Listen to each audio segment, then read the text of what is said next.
கொண்டிருக்கும் காலமெல்லாம் நபி ஸல்லல்லாஹு அலைஹி வஸல்லம் அவர்கள் சொன்னார்கள், வல்லாஹு ஃபீ அவ்னில் அப்த் மா தாமல் அப்து ஃபீ அவ்னி அஹீஹி. ஒரு மனிதன் இன்னொரு மனிதனுக்கு செல்வத்தாலேயும் சரி, உடல் ரீதியாகவும் சரி, அந்த மனிதனுடைய கஷ்டத்தில் பங்கு கொள்கின்றான் அல்லது அவனுடைய கவலையில் பங்கு கொள்கின்றான், எந்த ரீதியாக இருந்தாலும் சரி, இன்னொரு மனிதனுடைய விஷயத்தில் இந்த மனிதன் பங்கேற்கக்கூடிய நேரத்தில் நிச்சயமாக சத்தியமாக அல்லாஹ் தஆலாவுடைய உதவி இந்த மனிதனுக்கு இருந்து கொண்டே இருக்கிறது. எனவே அல்லாஹ் சுப்ஹானஹு வ தஆலா ஒரு சில மனிதர்களை வெள்ளத்தின் மூலமாக, நிறைய பிரச்சனைகள் மூலமாக அல்லாஹ் சோதித்து எங்களுக்கு அல்லாஹ் செல்வத்தை தந்து எங்களுக்கு அல்லாஹ் சோதிக்கிறான். இந்த மக்கள் கஷ்டப்படக்கூடிய அந்த மக்களுக்கு செலவழித்து கஷ்டப்படக்கூடிய அந்த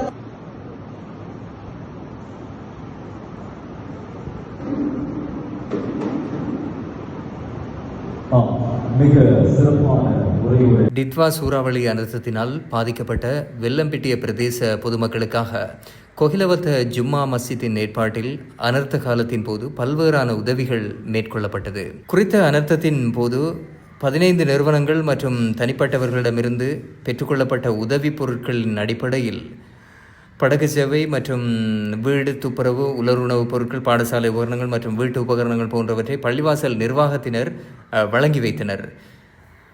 இதேவேளை இவ்வாறான உதவிகளை செய்த பலரும் உதவிகளை செய்திருந்தார்கள். அந்த உதவிகளினூடாக பல பொதுமக்கள் பயன்பெற்றிருந்தார்கள். ஆகவே அவ்வுதவிகளை மேற்கொண்ட நிறுவனத்தினருக்கும் தனிப்பட்ட உதவியாளர்களுக்கும் மற்றும் ஊடக நிறுவனங்களுக்கும் நன்றி பாராட்டும் நிகழ்வு நேற்றைய தினம் ஞாயிற்றுக்கிழமை 4ஆம் திகதி கொழும்பு கொகிலவத்த ஜும்மா மஸ்ஜித்தில் இடம்பெற்றது. ஜமாத்தி இஸ்லாமியனுடைய அஷேக் சில்வி ஜுமான் இஸ்லாமி அவர்களை அன்போடு அழைக்கிறோம். அதே போன்று சிடிஎம்எஃப், அதே போன்று கேடிஎம்எஃப், அதே போன்று ஜேஜே ஃபவுண்டேஷன், அதே போன்று எச்ஆர் ஃபவுண்டேஷன், அதே போன்று ஏனைய முஸ்லீம் அமைப்புகள், அதே போன்று சிறிய பெரிய அமைப்புல இந்த அனர்த்தத்தில் உதவி செய்து இங்கே வந்திருக்கக்கூடிய நண்பர்கள் அனைவர்களுக்கும் எனது இஸ்லாமிய காணிக்கையாக சலாத்தை தெரிவித்துள்ளேன். அஸ்ஸலாமு அலைக்கும் வரஹ்மத்துல்லாஹி வபரகாத்துஹு.